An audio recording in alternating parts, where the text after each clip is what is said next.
Well, good morning, ladies and gents. How the devil are you? Andy here, off of AndyManCam, and it is a wonderfully crisp mid-December morning. It's about 4 degrees right now, and as you can see,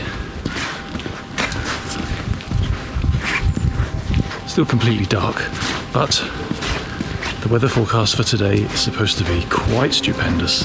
So I'm heading out in the darkness to hopefully meet the sunshine over the hills in the Harz, for the first of hopefully many one-day winter wanderings.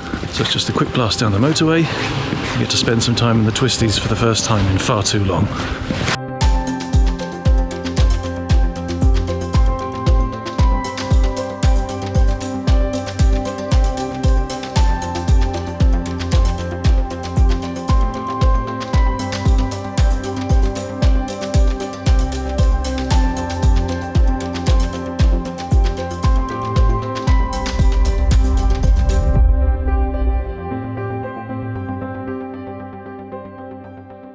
And as if by magic, there it is, the wonderful Harz Mountains. We've just pulled off the motorway just outside of Hildesheim on the northwestern tip of the Harz. So now, with the glorious sunshine on my face and no real plans of which to speak, let's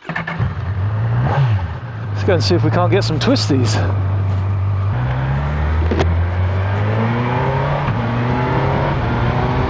Well, having said sun on my face, there's not a great deal of heat coming from it, has to be said. There was still a fair bit of ice on the side of the roads by the motorway.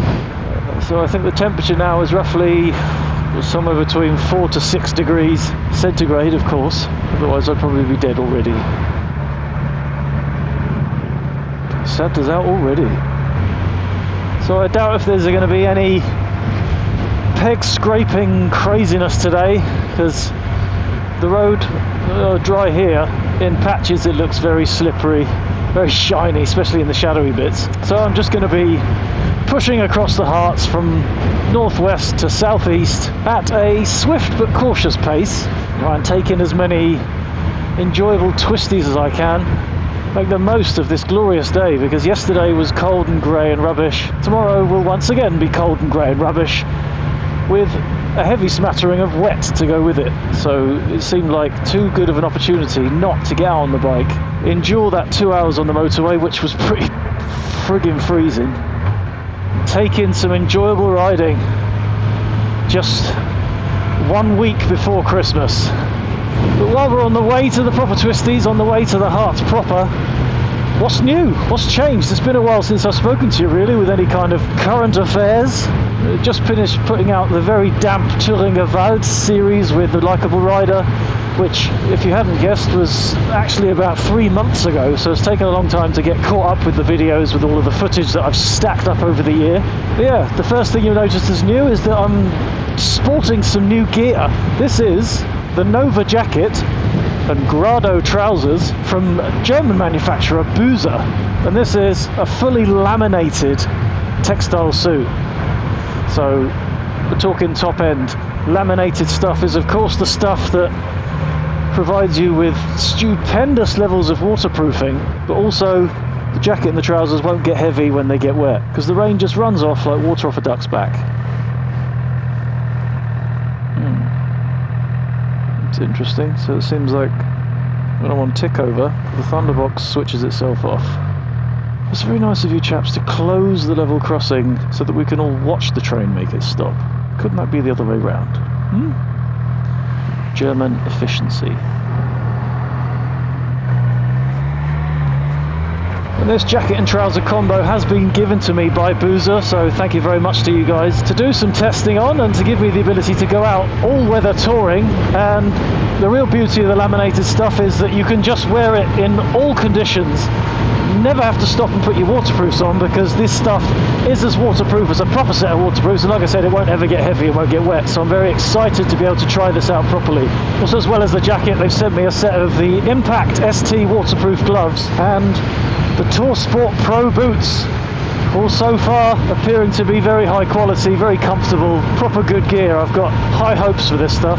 And then of course on top I've got the HJC 90S, been sent that by Oxford Products to test out. So this is a bit of touring in anger testing of this helmet, which is of course flip front helmet with a flip-up sun visor, so perfect for these kind of conditions because the sun is bright low in the sky right now. Later on it's going to get dark, so I can just flip it up and carry on. And then on the bike, as you can see, I've got the stock mirrors back on. That's because I've whacked the SW-Motech handguards back on, and thankfully the Daytona heated grips have been replaced by Daytona. They were faulty, it turns out, and now I can quite happily report that the left grip is just as hot as the right grip. If anything, the left grip is slightly hotter now, so from the handlebars video, everything is now greatly improved. The grips are working much better than they were before. And then the final little difference, I finally stuck a bit of tank protection onto the sides of the tank of the bike, give me some grip with the legs, and also protect the tank from my trousers, because I have scuffed the inside of the tank a little bit.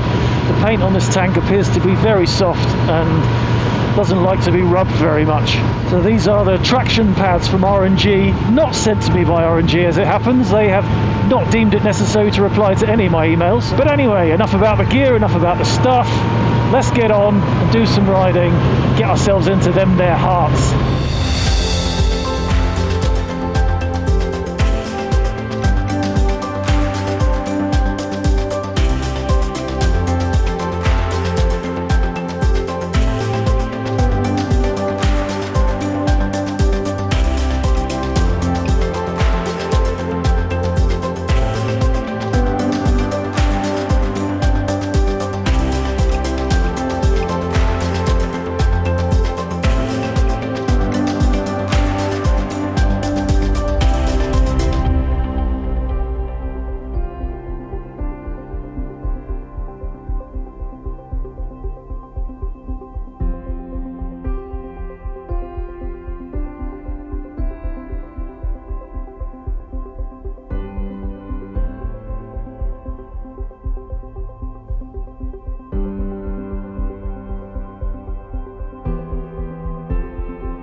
Schön, wenn du hier nicht fährst. Also das ist eine Trinkwassertalsperre. Ja, das Fahren ist grundsätzlich verboten. I'm saying to that chap that wherever I go, somebody comes and tells me that something is forbidden. Even though I've hurt nobody, it's none of his business. He said, "Oh, please don't ride here." I wasn't riding, I just parked to look at the lake, for God's sake. It's just... oh, it gets on my tits, the attitude of it. The rule policing pettiness of it all. And then for dickheads like that say, "Yeah, but I'm a motorbike rider as well, I know how it is." Well, f*** off and just mind your business. Am I hurting anyone? They tell me it's forbidden for vehicles to be there despite there being a van parked in the way. What a... anyway. Let it ruin my day.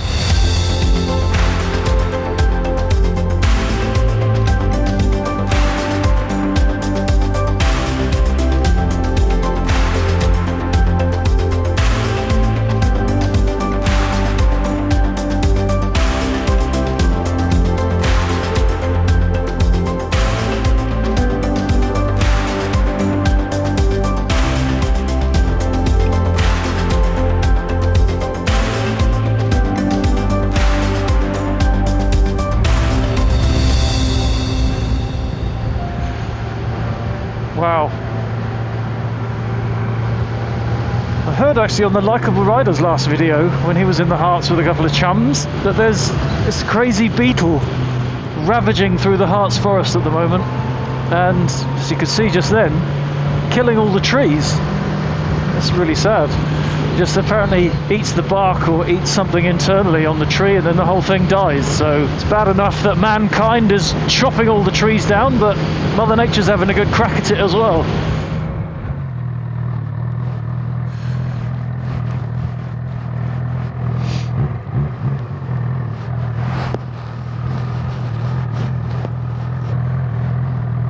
come on, love, this isn't funny.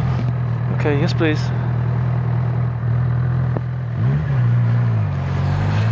Jesus, I thought I was going to be there till sundown. Annoyingly, when the engine goes to tick over, it seems that the thunderbox is thinking it's switched off and shutting the power, which keeps turning off the heated grips. Very irritating. Oh, the smell of freshly chopped pine, albeit full of poison, beetle, plague. Good thing is, shouldn't be any traffic in front of me for a while. What a nightmare about riding in this kind of weather is you constantly have to keep cleaning the camera lenses when there's something in front of you, or even something coming the other way. Glorious. Right, I'm going to head over there and then look back over here, and then we'll start heading home. Because as you also may have noticed, there's no GPS, no sat-nav at all on this trip. And quite embarrassingly, I'm going to admit that that's purely down to user error.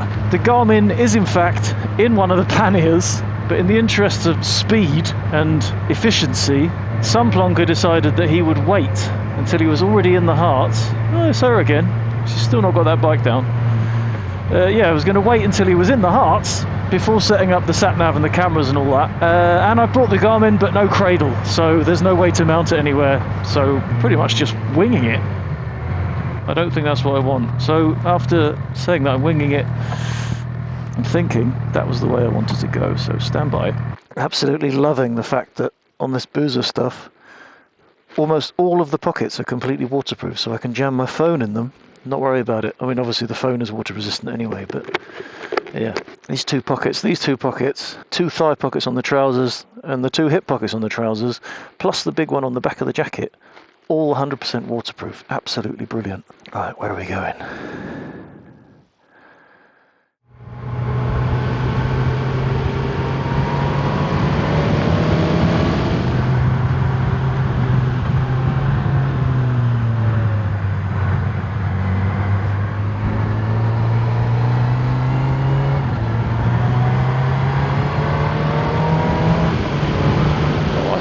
So awesome to see the Harz in such glorious sunshine despite the incredible close proximity to Christmas.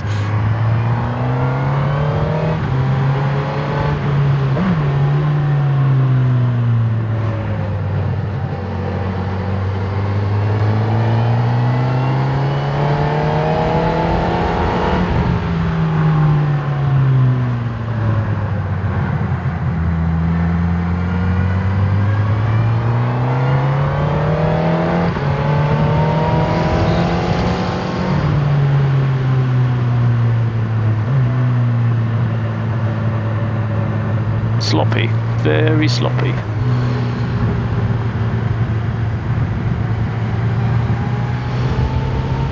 Also loving the fact that the incredibly smooth fueling on this bike is meaning that these horrible slippery looking polished slimy corners aren't nearly as frightening as they would have been on the Yamaha. This jerky back onto the power. Oh, this feels disgusting. It's so greasy. But a bit of a testament once again to the Avon Spirit ST tyres doing a fine job of keeping the bike upright.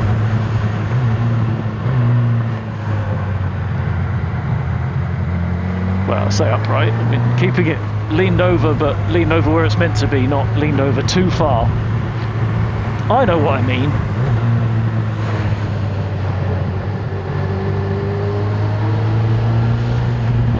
If this was all dry, you could absolutely have the time of your life around here, couldn't you? Beautiful surface, so smooth.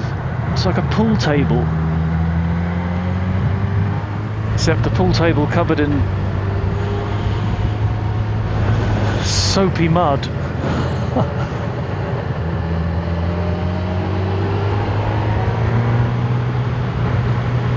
But yeah, minimum squirming going on. Very impressed with these tyres. They're definitely proving very effective on the more disgusting end of the all-weather scale.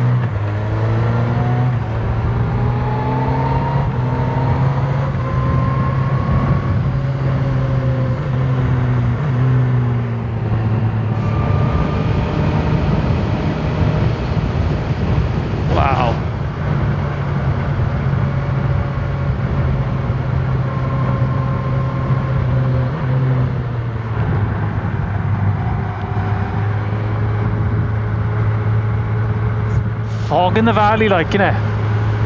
Absolutely stunning.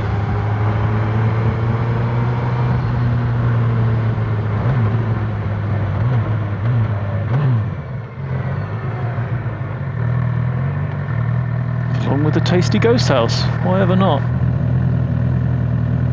I was thinking it would be cool to chuck a drone up there, but I already know full well this entire area is out of bounds, so now timed that beautifully.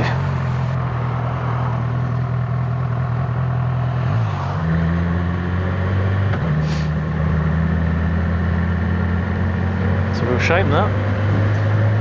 Be an awesome place to live. A bit shady though.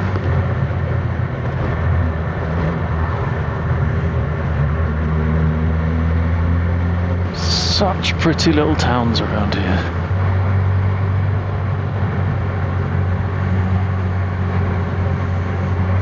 Alright, another one. It'd be awesome. I could probably buy that for a tenner, fix it up for £50 million, and then have AMC's Hearts Tours incorporated. It's an idea. Maybe it's time for some crowdfunding.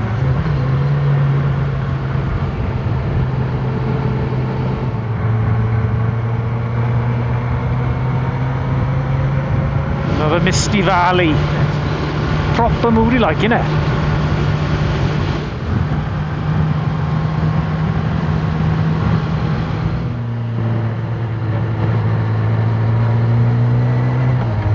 So I've just realised actually I didn't really explain the reasoning behind this little potential series of these one-day winter wanderings. It's really just because, I mean, obviously other than the overwhelming need to be out on a bike again after ages of terrible, terrible weather. I was actually thinking to myself as well, I've got this funky new gear which potentially equips me for all weather situations. Plus, I've been getting a lot of comments over the last, well, year to be honest, since this whole pandemic horror has been going on, of people saying they're grateful for the fact that I've been able to give them a little bit of vicarious riding experience and enjoyment. And I think particularly in the Northern Hemisphere, now more than ever, a lot of you are locked up at home. You either can't go riding because the weather's so crap, or because you just can't go riding. And I thought, why not head out, because I'm not quite so restricted. I'm relatively stupid in the way that I still quite enjoy going out for a ride as long as I've got the right gear on, but also that I've got stuff like this, the Harz. I mean, it is 2.5 hours away from home, but still it's just 2.5 hours and I can be in proper hills and forests.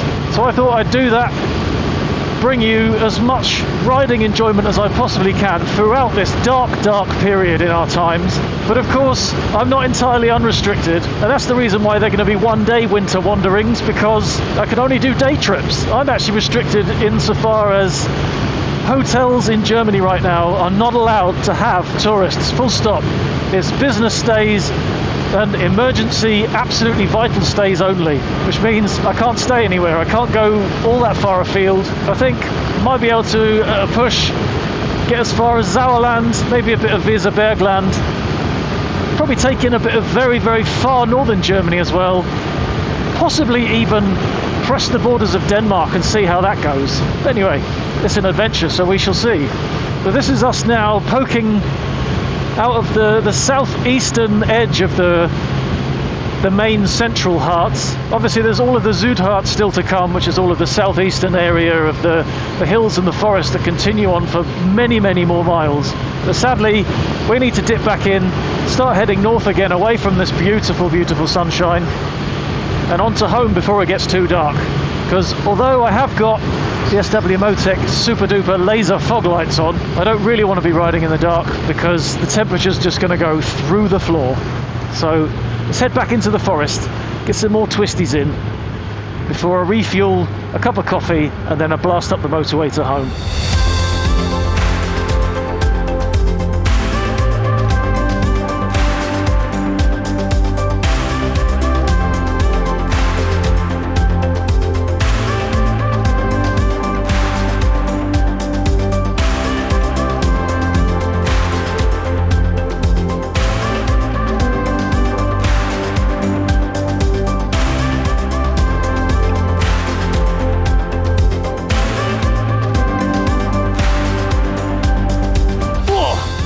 empty spots, they've been mashed. Stampfkartoffeln für Mittag.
Oh, fast forward to me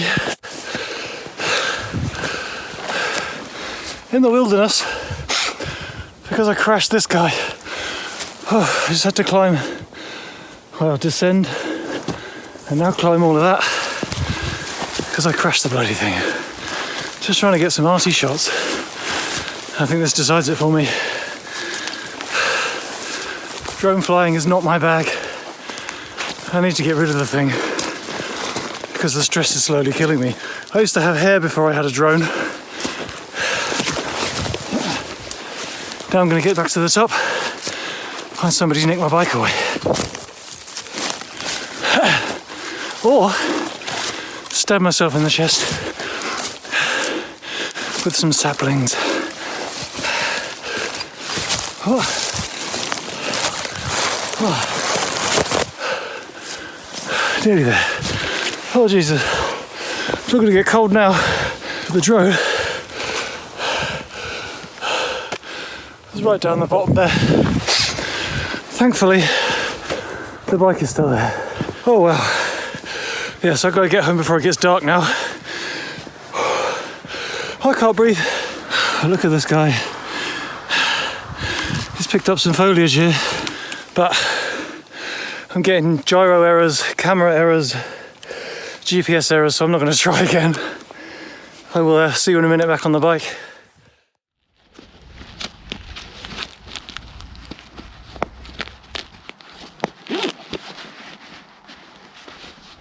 Keys! Ah! Right, let's not fall apart. We've got a long way to go yet. And true to form, a car comes along just as I'm ready. Resist the urge to leave all this open because it is bloody cold. I don't want to keep any heat in that I've got.